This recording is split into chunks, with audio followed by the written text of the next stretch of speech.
Besa please start recording the program. So welcome everybody to our program today. Our webinar title is Remembering Cokie, a grief conversation with Steve Roberts. And it is my pleasure to introduce our guest of honor, Professor Roberts, who's a journalist, a political commentator, a professor, and a best-selling author. Steve Roberts is an award-winning journalist. He is the Shapiro Professor of Media Public Affairs at Georgetown University. He's the author of several books, including the best-selling book From This Day Forward. I don't have that book with me. That one he co-authored with his wife, Cokie. But I have From Every End of This Earth. It's the stories of 13 immigrant families, and I don't know if you can see them on the screen. Steve writes a nationally syndicated newspaper column, and he appears regularly as a political analyst on ABC Radio Network, and he's a substitute host for NPR's Diane Reeves show. Mr. Roberts has served as a board member at Montgomery Hospice. Steve and Cokie have co-authored over 1,000 newspaper articles, and it's a great pleasure to have you here with us today, Steve. Thank you so much. And I'm going to introduce Kip Ingram, who is Director of Bereavement Care. Kip is also a big partner in crimes with me on many of these webinars that we do. Kip joined Montgomery Hospice in 2012. He is the Director of Bereavement Care, and he has a staff of 8 professional grief counselors. He works regularly with many diverse community groups, individuals on issues of loss, grief, and coping. He has presented his work on grief and loss at the area workshops for medical and mental health professionals, and also for religious groups. He has written extensively many of the articles that we have published at Montgomery Hospice and others in newsletters nationally. It's a great pleasure to have you with us, Kip. And my role today is to monitor the chat box. And I have to tell you, Steve, there's many people that have a personal connection with you and Cokie and are eager to hear this conversation today. I'm delighted to be here, and I apologize for being late. My fault, but busy day. But I'm delighted to be here, and let's get going. All right. I also want to just welcome you, Steve. And I think in our world of kind of pervasive tech and scheduling deadlines, I think it's okay to strike a reminder of humanity every once in a while. And I appreciate your presence here and being part of this.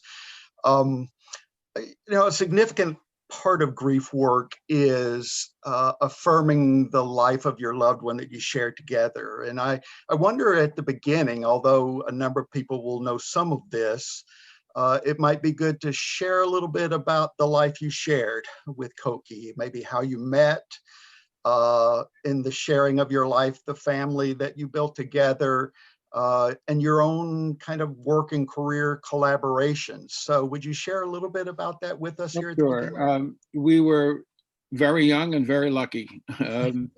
I was 19, she was 18 when we met. It was between our sophomore and junior years in college. We met at a student political meeting. And she had met my twin brother before. I had met her older sister before, and she tells the story about how she looked over and saw me across the room, and she said, "That looks like Mark Roberts." And I said, "But not quite like Mark Roberts." And she looked closely at my name tag, which said Steve Roberts, and she said, "Oh, you must be Mark Roberts' brother." And I said, looked at her name tag, and I said, "You must be Barbara Boggs' sister."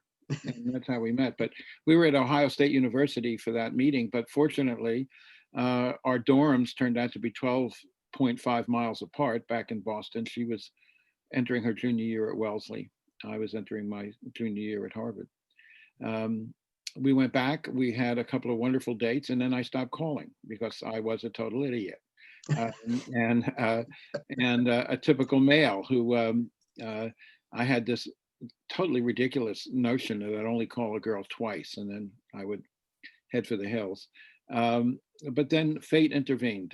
That spring, her older sister Barbara was running a conference here in Washington on a domestic Peace Corps. This was, and in the early years of the Kennedy administration, there had been wonderfully strong support for international Peace Corps. So anyway, Barbara was holding this here in Washington at AU, and a whole bunch of people were supposed to come to Washington and for this meeting. And I had arranged to meet a group of students who were driving down here to Washington. And I can remember this very vividly. I approached the car that was parked on the side street in Cambridge to get my ride.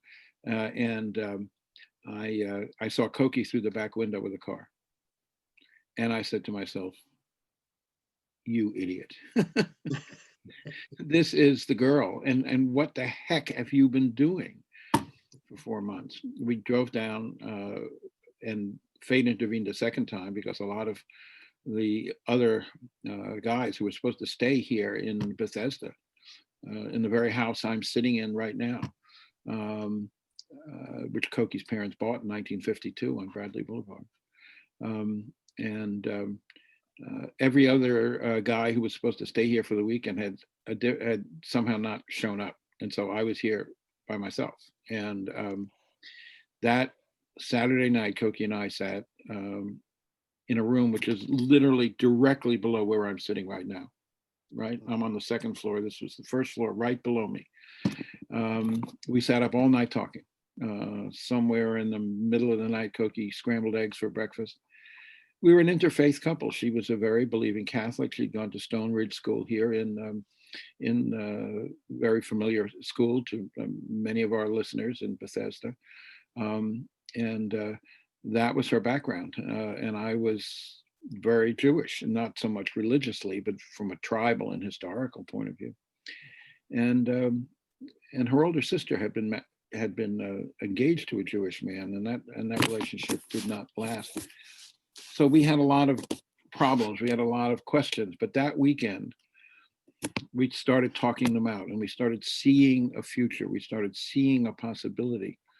We started realizing that the obstacles other people were throwing up, other definitions of others, including our parents, who were defining and emphasizing the differences between us, were wrong, and that we shared so much more outside the definitions and labels people were applying on us. So really, we were together for after that weekend. We're talking about the spring of 1963. Now, it took me 4 more years to ask her to marry me. And as she always said, with a certain degree of hostility, the way I did it was to say, "Oh, all right, Cokie," which I thought was kind of romantic, but she never shared my view about this. But we were married 4 years later in the garden of this house. And you see the window right here. And I can turn to my left, Kip, and point, and right there, nice and sunny today, is the exact spot we were married in 1966. And then 50 years later to the day, September 10th, 50 years later, 2016, we celebrated our 50th wedding anniversary on the exact same spot right there.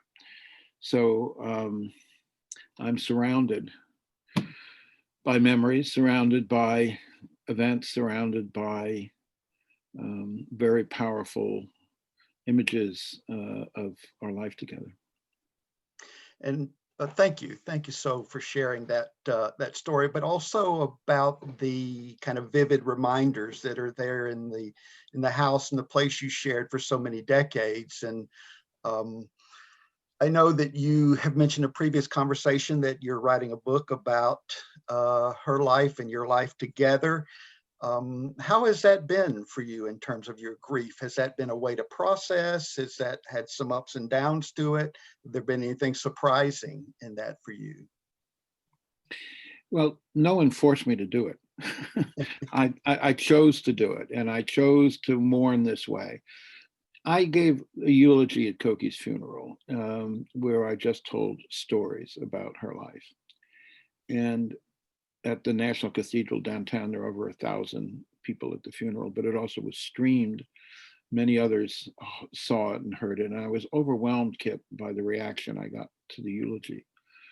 There was a hunger for stories about her life. And in many ways, stories much more powerful in terms of her private life than her public life. You know, people could watch her on TV and say to their daughters, you can be like Cokie Roberts, you can be strong and smart. And that was a very powerful, very important contribution she made. But in many ways, the private Cokie was even more significant in my view in the stories I told about her private generosity. Her the day before she died, almost the last moment I ever saw her conscious, embracing her nurse because she demanded to see the pictures of her nurse's children when she was already in the hospital at NIH and already very weak and failing. And yet she demanded, Judith, show me those pictures. I want to see those babies. And Judith, who was going off shift, finally showed her the pictures, and Cokie just broke into this smile. She was already so weak, and yet that fabulous smile just blossomed. And she embraced this nurse, and I said, oh, what beautiful children. Those are the stories I wanted to tell, Kim. And those are the stories that I think provoked the kind of reaction. So I just embraced this. I did probably well over 50 interviews with many of her friends, her coworkers. And it was particularly important to me that her female friends speak for themselves. I was not going to be the guy who was trying to mansplain what these women had to say. At the core of her life, at the core of her, the example she set was her deep, deep devotion to her female friends. She did something good for her friends every single day of her life, often many things. And, you know, as I've written in the book, it's not finished yet, but in the introduction, I've written, you know, not everybody can be a TV star and a best-selling author. Everybody can be a good person. And that's her legacy. That's her strongest legacy. So I embrace it, Kip. Are there days I'm sitting here right now looking at the computer where I'm writing this book, and I sometimes kid that I need a waterproof keyboard because there are days when I weep my way through these stories, and I am touched by the memories and a particularly powerful story, and I literally sit here typing and weeping at the same time. But I embrace it because it keeps Cokie alive. It keeps her memory alive. And that's the way I grieve. Yeah. And everybody can make that decision for themselves. But my choice was to remember and embrace and seek out stories. I learned a lot from her friends that I didn't even know. I thought I knew her pretty well. We'd been married 53 years.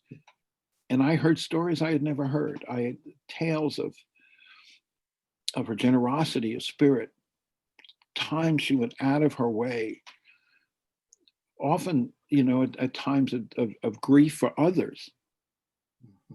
I mean, she was a grief counselor. One of her dearest friends, Nina Totenberg, told me this story. Many of our folks on the call will know who Nina is. She's a longtime correspondent for National Public Radio, one of the founding mothers of NPR.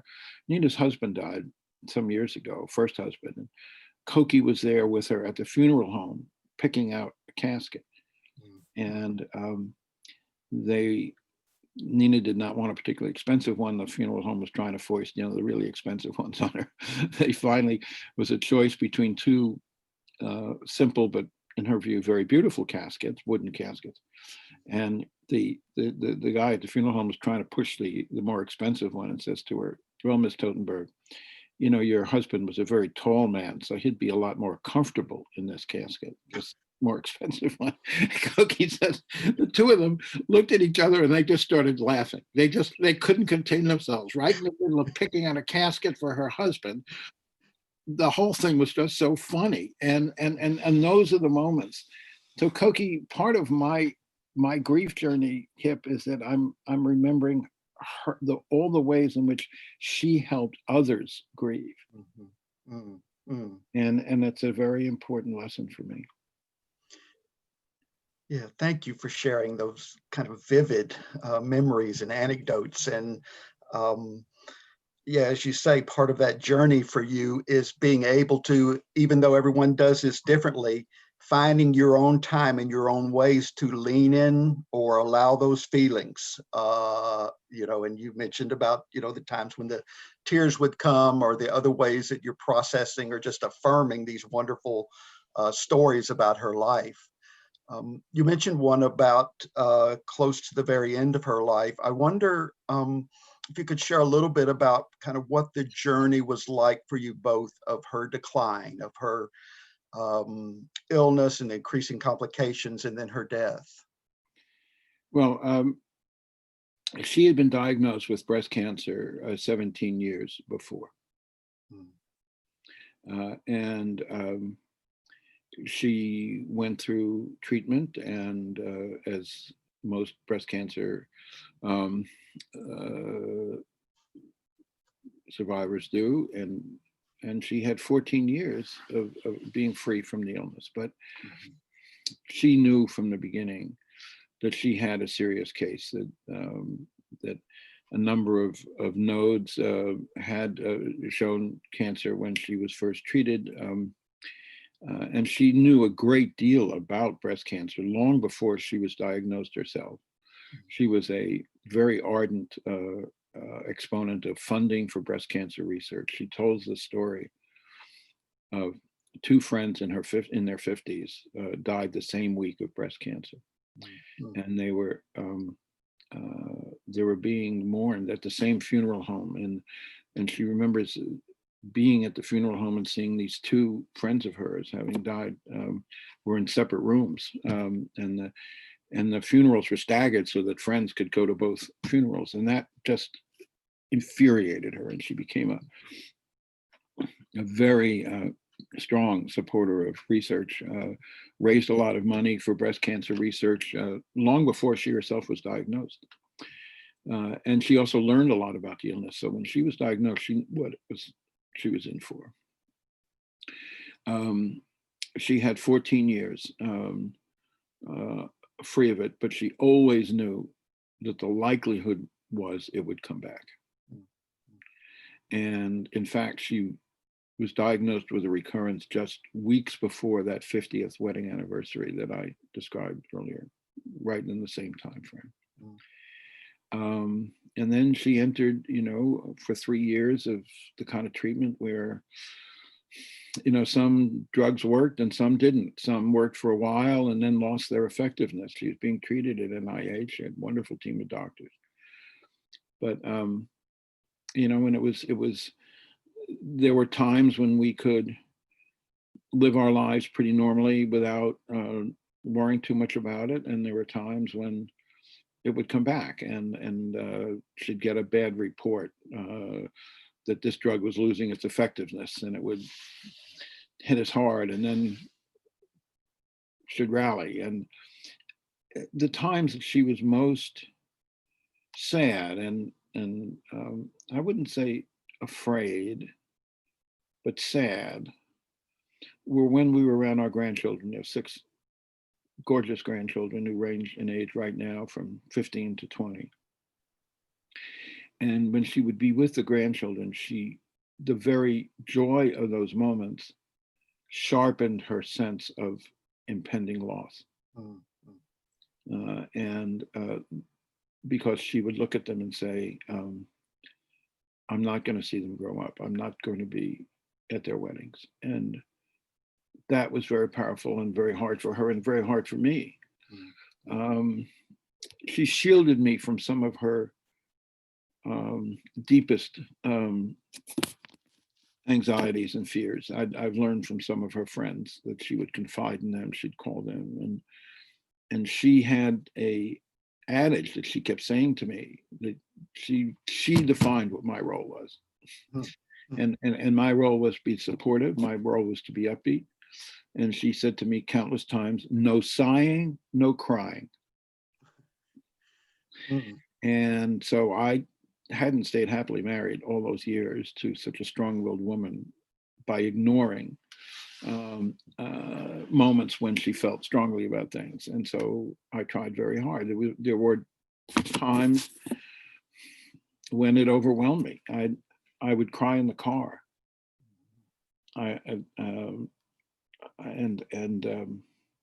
She banned me from doing it at home.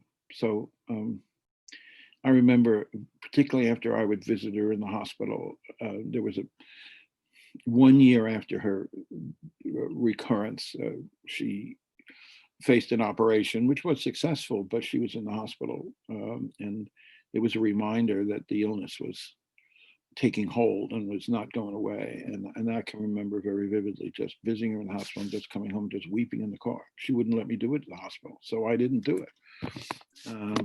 But I had to. But she was very strong. Her faith, she was a deeply believing Catholic, I think had an enormously powerful, potent effect. I didn't share her theology, but I shared her spirit. I certainly believed and agreed with her that confidence and faith and optimism were enormously beneficial and therapeutic. And so I shared that without necessarily sharing the theology that was behind it for her.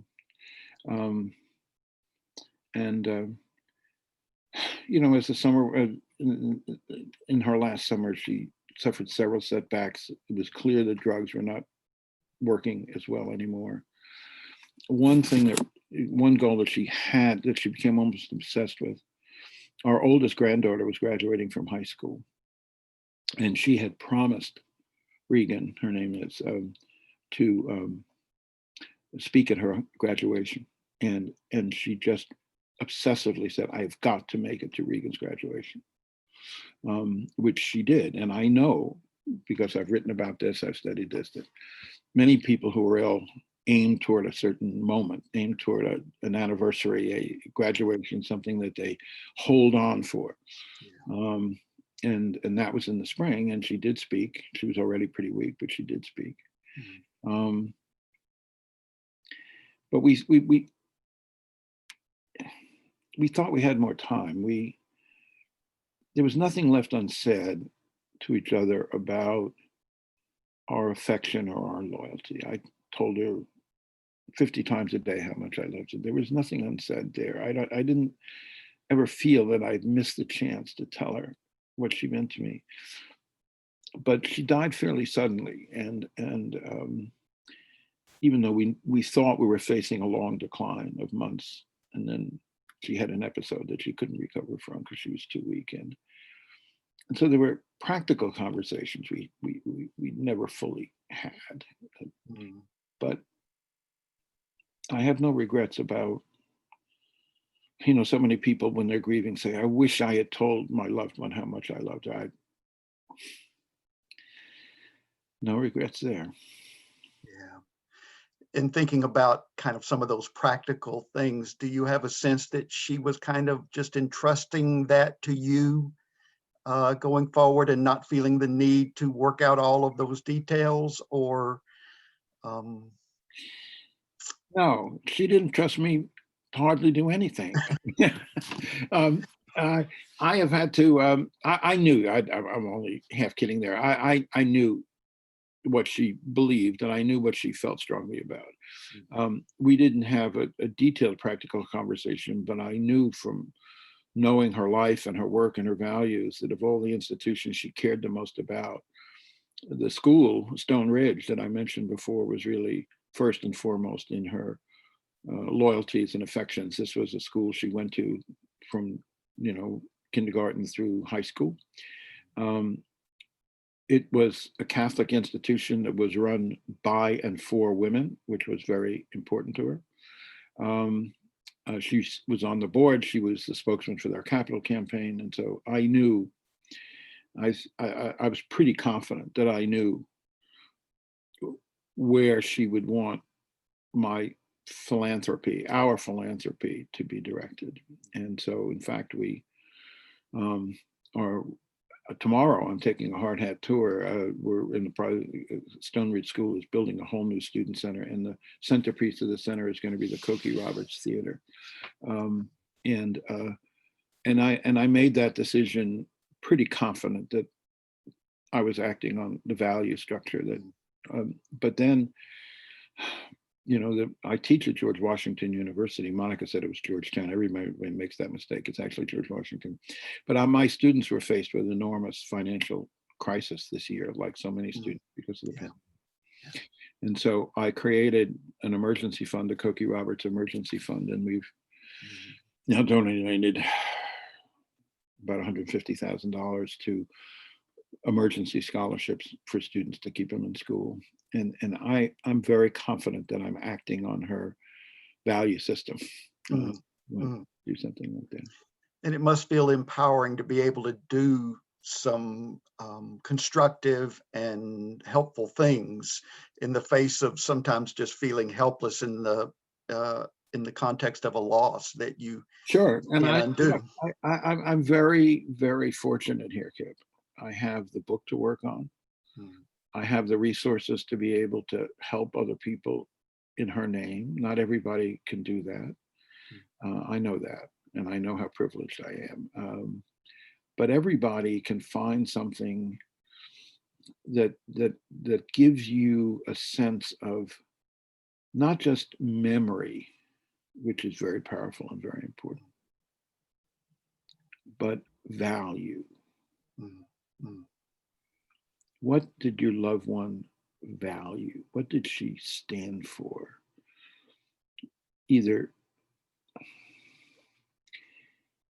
there are ways then to remember that, to celebrate that, and it doesn't have to be money either. I mean, money's one good way of doing it. It doesn't have to be that. And I find that a very therapeutic thing to do, because her life was so devoted to helping others that when I do something like that, when I years ago, for instance, we decided we would stop giving each other Christmas presents. It was silly at that point. We'd just take all the money we'd spend on Christmas presents and we'd donate it to charity. And I keep up that tradition. And one of the charities here in Montgomery County that we've always been very focused on, in addition to hospices, or feeding and hunger programs. And this year, it's more needy than ever. The hunger epidemic all over America, including in Montgomery County, is so powerful. When I able to help on something like that, this is in her name, this is in her honor, and it's not just the idea of putting her name on something. It's the idea of acting on her values in the real world, because that's the kind of Christian she was. She didn't just talk about good works. She embodied good works. She acted on her faith and her values every day. So that's what I'm trying to do. Yeah. It strikes me, this image of something more than just, say, a physical monument or something like that, that this is a living, ongoing kind of memorial to who she was and what she valued. And it helps me grieve. It helps me say, let's make the most of this situation. Let's turn it to good. And I think when you turn grief to good, at least for me, it's both comforting, but even elevating. Yeah. It's inspiring. And because it also helps inspire others. It's one of the main reasons I'm writing the book. I want I had one friend of hers, lifelong friend, classmate at Stone Ridge, went to Wellesley together, lifelong friends, said to me that she thought what she would do, instead of having a bracelet that said WWJD, what would Jesus do? She's going to make a bracelet that says WWCD, what would Cokie do? And the truth is, I spoke to dozens and dozens of friends who live by that adage. Mhm. So if I can tell stories, and that's all I'm doing is trying to tell stories. I'm not preaching sermons. I'm just telling stories. Yeah.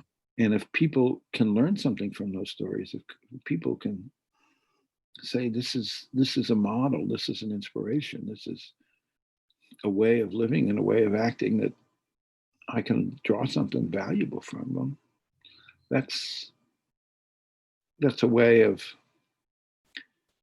easing my grief too.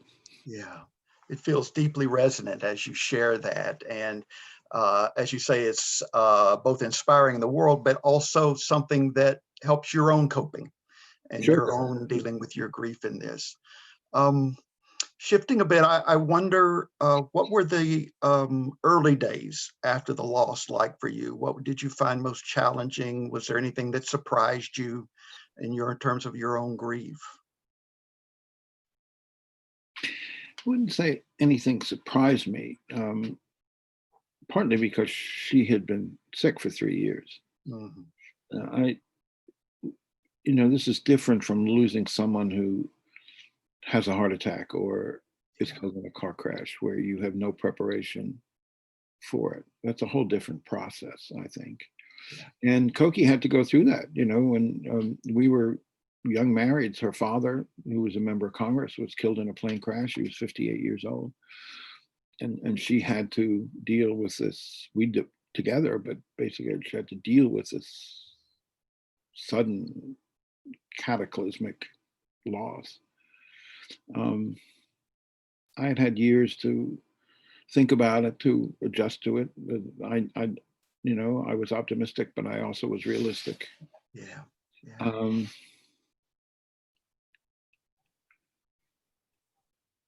I don't think I was really surprised by anything.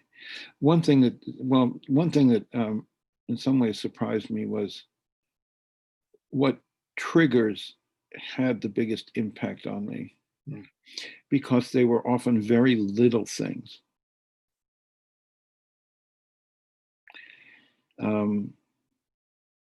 Anytime I'd be driving home from the university, driving home from a tennis game, I'd always call her and say, I'm headed home. And she'd say, oh, darling, it'll be great to see you. In those moments, I found myself in the car saying to myself, darling, I'm headed home. And I'd hear her voice, and I'd even sometimes say it, oh, darling, I can't wait to see it. And those were the triggers. Yeah. These very small moments of affection that had the biggest impact on me. Yeah. And I guess that surprised me a little bit. Living in this same house that as I say, she moved into this house in 1952. Then, of course, she went away to school. We got married here. We left Washington for many years. We moved back here in 1977. Her mother was living in this house by herself. Her mother at that time had succeeded her father as a member of Congress. It immediately became obvious to us that the best thing to do would be to buy this house from her mother. And her mother could then use the money we paid her to move downtown to an apartment much closer to the Capitol. And we were here in Montgomery County in a great school district, and it just made sense for us to move in here. Our kids were 7 and 9. So I'm surrounded every day. I've lived here now over 44 years in this house. And so I am reminded constantly by her presence. But walking in here alone right after her death, it's an obvious point, but it was very hard. And actually, one of the things that happened that was particularly sad and particularly almost strange, our dearly beloved dog, our wonderful chocolate lab, Ella, actually died the day before Cokie did. And so I said to my niece, my niece's dog was a litter mate of our dog and virtually identical. And I said to my niece, Elizabeth, I need Ivy. So I imported my niece's dog for a couple of weeks, just so I would have, a companion here. And I recommend it very highly. Pet therapy is, I am a great believer in it. And my niece then appointed herself head of the committee to get me a new dog. And so now I have Rosie, who is a chocolate lab. And boy, does that help. I'll tell you, boy, does that help. It sounds so silly in some ways, but this is a really big empty house. And coming home or just having a dog sitting at your feet in the evening. Yeah, you'd be surprised how often we hear this as grief counselors. Something at about all. that. I'm not surprised at all. Yeah, that unconditional presence. The pet doesn't care about the day you've had, or if you got an argument with somebody or you're feeling down. They're just there and happy to be with you and be present, and that's a wonderful, wonderful gift to feel at a vulnerable time. I wonder if there were other things that people said or did that were helpful, or maybe even some things that people said that were not too helpful for you in your grief. Well, that's a fair question. I think, just you remember the people who, some people are not confident enough or to communicate with you in times of grief. They shrink away. I'm sure as a grief counselor, you're very familiar with that. But Cokie always preached that it was always the right thing to do to pick up the phone. It was always the right thing to pay a visit. It was always, always the right thing. And so the people who reached out, the people who paid attention, the people who shared their stories through notes, and I had to order close to 1,000 condolence notes to respond. I had one day, finally, months after her death, I imported about 5 female relatives with good handwriting, and they just helped me address all of the all of the envelopes. But you remember the people who just sent you a note or shared a story or reached out. And I'm not therefore critical of the people who didn't do it, but you remember the people who did. Yeah. I'd say the one comment that I found a little odd is, are you staying in the house? As I said, I've lived here 44 years. Part of my reaction is, well, where else would I go? And look, I also know that I'm fortunate. This is a big, expensive house to keep up, but I can afford to do that. I got new knees, partly because Cokie bugged me to do it, and she never said it explicitly, but I know implicitly, as she was getting sick, that she wanted to make sure I was in good health, and she pushed me to get new knees. So I can walk upstairs easily. I don't have the problem that a lot of people my age, I'm about to turn 78, a lot of people my age have in a house where they have to walk up steps. In fact, at one point, it's actually a funny story. At one point, after I got my knees done, a physical therapist came to the house and was checking. Yeah, she was. That was her job, to check out where there might be vulnerabilities or threats to my stability and well-being. And she noticed that the railing on the steps going up the second floor was loose. And so she said, well, gee, if you decide to age in place, you should get this fixed. And I looked at her and said, what the hell do you think I've been doing all these years? I've been aging in place a long time, lady.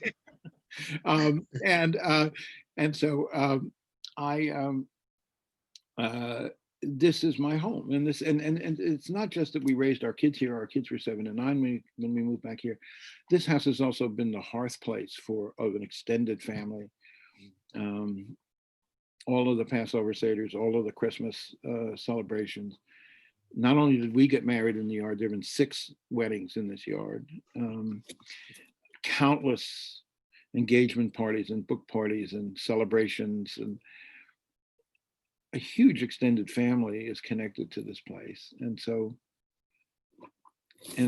look, I get it. I was talking to a friend last night, former student of mine, who lost her dad a few years ago, and I was asking after her mother, and her mother had left their family home in New England and had moved to Florida after her dad's death.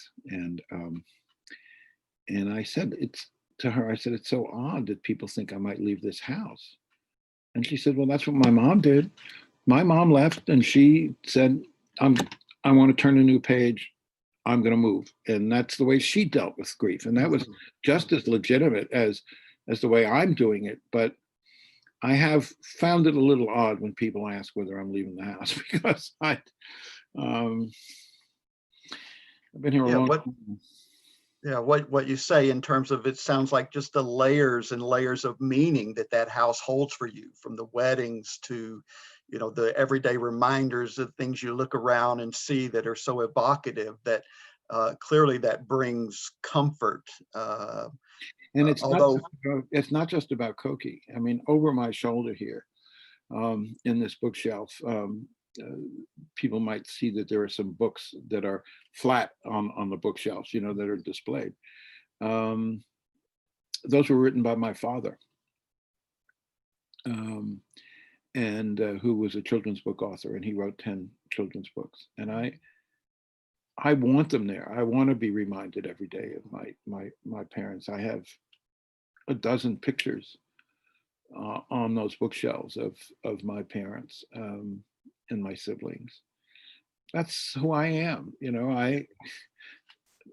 know, other people feel that they have to grieve in other ways, but for me, as you point out, it's a good phrase, Kip, these layers of memory, these layers of loyalty, these layers of affection, these connections over generations are what keep me going. I don't want to disconnect from this. I want to embrace it even more. Yeah. And I think there's something healthy in that expression of grief and in that desire to kind of maintain those meaningful connections.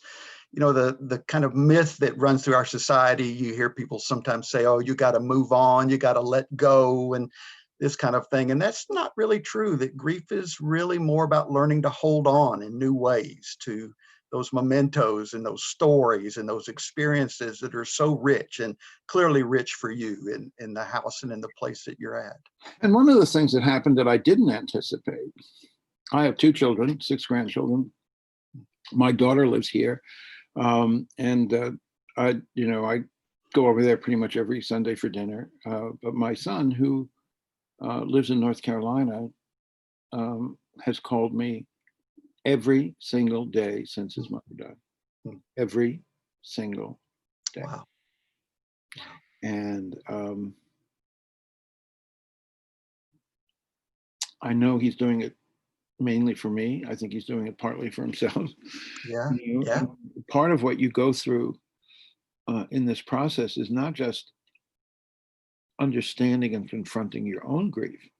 It's the grief of the others in your family. You're not alone. Yeah. You're not alone. And your children are grieving, and your grandchildren are grieving, and you have to be a source of comfort for them too. You can't just be totally self-centered. And because they depend on you for clues and for guidance and for support. I remember my daughter saying to me at one point, after the new year, Cokie had been gone about 3 months and had gone through Christmas and all of that. And she said, everybody says to me, oh, you've been so strong. You've been so wonderful. You've been so great. And she says, and now I keep thinking, okay, fine. Now can I have my mother back? Yeah. So it's been, that's part of the grieving process too, is taking in your grief. You have to take care of others who are grieving too. You can't just focus on yourself. In fact, it's probably unhealthy just to focus on yourself. Yeah. And that's a challenge with family. I think we often hear from grieving family members we talk to that when there's a significant loss in the family, that the family members kind of have to renegotiate their relationships on some level. Yeah. How are you finding kind of interacting with your family? Are you able to talk about how you're doing, how they're doing, those kinds of conversations? Yeah, we're very fortunate that way. As I say, my son calls me every day, every single day. Called me last night from California. Yeah. I see my daughter on a very regular basis, and we walk our dogs together. And she still has one child at home. Her twins are freshmen in college, but she still has one child at home. And she lives 15 minutes from me, and this is a great blessing. I think it would be a lot harder to go through the grieving process isolated and disconnected. Yeah. And it's not just my daughter here. I have nieces, nephews, great nieces, great nephews, wonderful neighbors. There's a family that lives 2 doors from me. I've known the guy in that family since he was 5 years old. He's now in his 50s. His children are my godchildren. I'm just very fortunate that I have this support structure here, and I think moving somewhere else, or if you were isolated, if you were say in your hometown where your kids had all left. I said, when my mom was, one of the main way that I connected to Montgomery Hospice and why I've been such a loyal supporter of it was they took such good care of my mother some years ago when she was living here and declining. And she moved here because she wanted to be closer to the family, and she and wanted to be part of our lives here. And that was a model for me. That was a great blessing for me.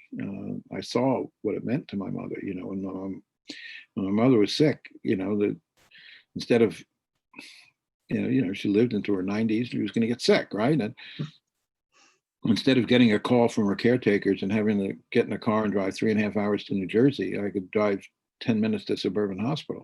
It made a big difference. And so I've been blessed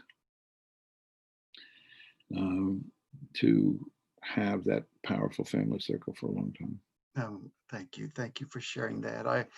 I wonder, as your journey kind of went on, Steve, Cokie died on September 17th, 2019. What was September 17th, 2020 like for you? How did you plan anything in particular for the anniversary, or was it just getting through a tough day? How was that? No, we felt it, and my children felt it was important that we mark it. She was buried at the Congressional Cemetery, which is downtown in Washington. It's kind of a complicated story, but when her dad was killed, he was a member of Congress in 1972, killed in a plane crash in Alaska. His body was never found. You talk about difficult grieving processes. They had to go through months of limbo where they weren't sure he was dead. Eventually, my mother-in-law, who succeeded him as a member of Congress, had erected in the Congressional Cemetery a memorial to him. It's actually an ancient model. It's called a cenotaph, an empty tomb. And there are hundreds of them that date to the early 19th century in that cemetery. And this is the first one that was built in over 100 years. Wow. And one of the things that has helped me in the grieving process is my daughter is actually an expert in the customs of grief and mourning. She wrote her master's thesis at GW on Morning Customs, and she's been on the board of the Congressional Cemetery for a long time. And that kind of defuses death and mourning, diffuses cemeteries. And so we had a stone that we erected and on the day of her anniversary, which of course is a custom in many cultures, including the Jewish custom. There's a very significant ceremony. It's called the Yartzeit that comes at the first year anniversary. And so my son came up, and we had a small gathering. Some of us spoke, some of us, my daughter sang, some of us read poems. There's also a Jewish custom of, when you visit a gravesite, of putting a stone on the tomb as a token. It's an ancient Jewish custom. So I took a stone from our garden and brought it with me, and put it on her tombstone. And we had a debate over what to put on the tombstone, and everybody agreed that it should be very simple. But there's a book, her first great book was called We Are Our Mother's Daughters, #1 national bestseller, made her reputation as a book writer. And has a line in that book, which I always loved, which I actually quoted the passage at some length on the program at her funeral. And she talks about visiting an ancient museum in Marathon, Greece. We lived in Greece for close to 4 years, and how she looked at these collections of ancient artifacts, and how, as a woman, she could connect so directly to the cooking utensils and the jewelry and that these ancient women had used, and feel this very powerful sense of connection to women throughout the ages. And she writes in the book, as I sat there or stood there and watched, and she said, I could imagine picking up the tools and putting on the jewels and being a modern woman. And so the back of the tombstone says, pick up the tools and put on the jewels. Oh. And then we had a lovely lunch for the larger family circle that day to remember her. Thank you for sharing that poignant and vivid moment for your family. I have another question, but also, Monica, if we have any questions from anyone that's listening, feel free to jump in as you want as we well. have an outpouring of thank yous, and people's hearts are just wide open with all the comments and your honesty and how candid you are, Steve. Thank you so much. One of them says the love and honor that Steve Roberts is expressing for Cokie is quite extraordinary and beautiful. Her energy is flowing from that marital window. Thank you for telling the story. And that's just one out of many that we're receiving over here. There's another one, Steve, that I wanted to share. That it's from someone, let me see. There's many people that have been listening to Cokie, but there's one comment from Hannah that says, I saw Cokie in person in sad circumstances at the funeral of her colleague, K.D. Simon. I think it was years ago. I know Cokie was very devoted to her friends. Cokie never missed a good funeral. She was a devoted funeral goer, in the same way she also was deeply devoted to hospital rooms and visiting people in hospital rooms. But she felt it was very, very important. And again, Kip and I were talking about this earlier. Some people shrink from expressing grief. Others can't stand the notion of going to funerals. Mm-hmm. And I understand that. Fair enough. Everybody gets to do it their own way. Cokie was exactly opposite. She felt it was absolutely critical that she go to funerals, to be with friends, and to be a witness to the life of the loved one. And I had one young woman tell me the story. This is an African American woman who Cokie befriended at ABC, and her brother had died, and the funeral was at one of the big black churches downtown in Washington in the middle of the day. And she looks up, and walking down the aisle, the only white person in the entire church, walking just down the aisle where everybody could see her, was Cokie Roberts, and approached Sonia's family and embraced Sonia's mother. Sonia was her young friend. And Sonia said it was like my two mothers hugging each other. And she said Cokie just warmed our whole family. She just, it's at a time of, because this young man had died suddenly and there was terrible grief in the family. She said it meant so much. So that's why she went to funerals. Because she understood at that moment how sharp the grief often was, and how, and that if she could, by her gesture and Sonia's wonderful words, warm the family. Another friend of hers told me a story of, this was a college friend whose son committed suicide as a college student. And Cokie, she says, Cokie showed up. I don't know who called her. I don't know how she got there. The morning of the funeral, she walks in the door. Sat with me all morning as the funeral was at noon. Sat with me all morning as people came through, just sitting with me, greeting people. We drove to the funeral. She sat in the back of the car with me, holding my hand. We got to her son's graveside. And she said, Cokie literally held me up. I couldn't have stood there by myself burying my son without Cokie physically holding me. Now, you don't forget moments like that. No. And you don't, but what she was trying to say was,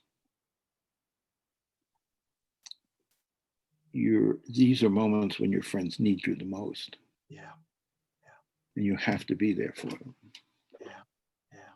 Well, thank you for sharing these wonderful moments, moving moments. And I think the outpouring in the chat of the people that are here reflects this reality that we all hunger for ways to share our vulnerability, especially at a time like this. And, if we don't lapse into fantasies of kind of stoic omnipotence and I'm fine, it's all fine, and we actually share out of our own hearts, there's something deeply resonant and human in that. And I thank you and appreciate your courage, Stephen, just being open with us about this journey. Well, one of the things that Cokie taught, she had lived with loss. Her beloved older sister died at 51 of cancer. And Cokie actually nursed her through her final illness and was, as did my daughter. Her father died suddenly at 58. Sometimes people would say to her, well, has your illness reminded you that life is precious and fleeting? And she says, I don't need any more lessons, thank you. Thank you, God, but I don't need any more lessons about the preciousness of life and how transitory and fleeting it is. Sounds very human. Message received here, right? But I think it was partly because she had gone through the grieving process herself. With those two in particular, that she knew how important it was to console and counsel and support and hold up other people in those moments of grief. I think that I've had, people say to me, at these moments, I didn't know what to do because I had never been there before. I'd never had these experiences. She had. And so she could teach, she could instruct, not didactically, but just by example. Yeah. Saying, this is how you do it. She had so much experience doing it. Yeah. Thank you for that. I know our time's going to be limited here as we're kind of nearing the end. But I'm happy to answer a couple more questions if you want. Okay. And as the questions are coming in, I would ask, hope is a kind of a tricky thing, but are there things that you are hopeful for as you journey in your grief these days? Well, yes, I'm very hopeful about this book. I'm very hopeful that it will be not only a memorial to her, but that it will contain lessons that other people can learn from. Mm-hmm. I'm very hopeful that the theater at Stone Ridge, years from now, generations from now, girls will say, who was Cokie Roberts? And it will be a way of extending her legacy and teaching the lessons that she taught. I'm very hopeful that even though she didn't live to see her grandchildren get married and graduate from college, I'm hopeful that they knew her well enough, because she made extraordinary efforts to spend time with her grandchildren. One of the things she did was, when she traveled places, she would try to take a grandchild with her. And so they had these moments alone with her. And I'm very hopeful that they have absorbed the lessons and the spirit of their grandmother. And that it doesn't end, that spirit and that legacy lives on. I'm hopeful. I'm very hopeful about that. Oh, thank you. And also on this theme of hope, how has it been making holiday plans with family this year? This has been a challenge for so many people. I wonder how that's gone for you. It sucks. That's an eloquent word, but that sum it up for you pretty well. Look, it's hard to separate Cokie's loss with the pandemic in terms of family. The first year after her death, we continued to have the big Christmas night celebration that we had always had in this house. By the time Passover came along in the spring, COVID had already happened. We did have a Zoom Passover Seder, very much in her spirit. There are things that are different.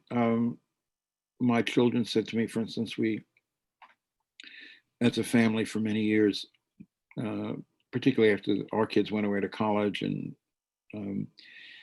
we were able to get away after Christmas to the Caribbean, a week in the Caribbean every year. We rented the same house in Jamaica for many years. And we went last year without her and somewhat to my surprise, my kids said, they don't even want to do that again. That it was too painful. It was too sad to be in that house without her. So that is an example of adjusting. I didn't feel that quite the same way, but they did. And of course I have to respect them. But it's going to be a much, much more reduced holiday for us, but that's true for every family. Yeah. All right. Well, thank you, Steve. And personally, I want to thank you not only for your time, but your generosity of spirit and your open-hearted way of engaging with our conversation today. I'm very grateful for that, and I wish you well as you continue to honor Cokie's life and her memory. And I'm looking forward to the book when that comes out. So thank you. I'm sitting here at my workplace, writing away, and hopefully it'll be out in the fall. The plan is to have it out for holiday season a year from now. And Steve, there's one last question from the audience. Sure. You want to hear it? It's when folks, specifically folks who were close friends, her close friends, but not close with you, reach out shortly after her death. What was most helpful? Stories. Hmm.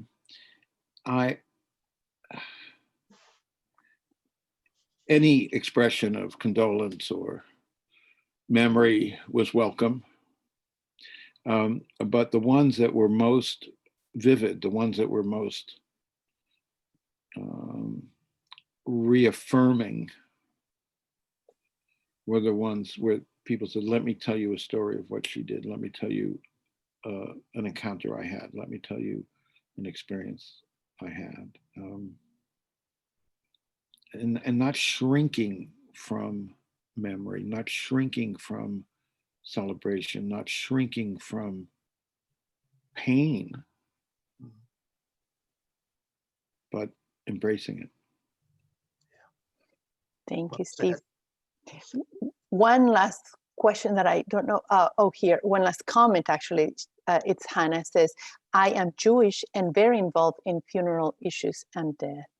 Cokie behaved like a very good Jew. Are you sure she was Catholic? Cokie was the best Jew in the family. We often said that. She responded in typical fashion that there was not a lot of competition for the title in my family. But we wrote together a book chapter. We were asked some years ago to contribute a chapter, and a number of writers wrote about their favorite passage in the Bible. And we wrote a chapter called The Best Jew in the Family, and it was about after Moses fled Egypt after having killed the overseer and was on the lam from the Pharaoh. He fled to a land called Midian, which probably, if you look at the map, was probably in modern day Saudi Arabia. And he met a woman who he married, who clearly was not Jewish, and probably was a woman of color. And her name was Zipporah. And he had 2 children with Zipporah. And then God appears to Moses in the burning bush and says, come on back to Egypt and liberate your people. And so he packs up his little family and his non-Jewish wife and 2 non-Jewish children. And there's this very enigmatic passage in Exodus where it says, God was displeased with Moses.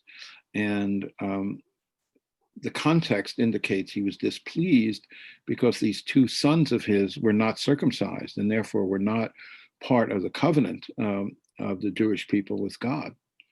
And so Zipporah, the non-Jewish wife, understood better than Moses what God was asking of them. And this is kind of an awkward passage in the Bible, but she says that she took a sharp rock and performed a circumcision on her 2 sons. And then God was then pleased with this family. He goes back, Moses and Zipporah and the boys go back to Egypt. He liberates the Jewish people and they wind up in the promised land. And she was the best Jew in the family because she understood God's command better than her heroic husband. So Cokie was the best Jew in the family. That's a lovely story to close our program today. And we have numerous thank yous on the chat box.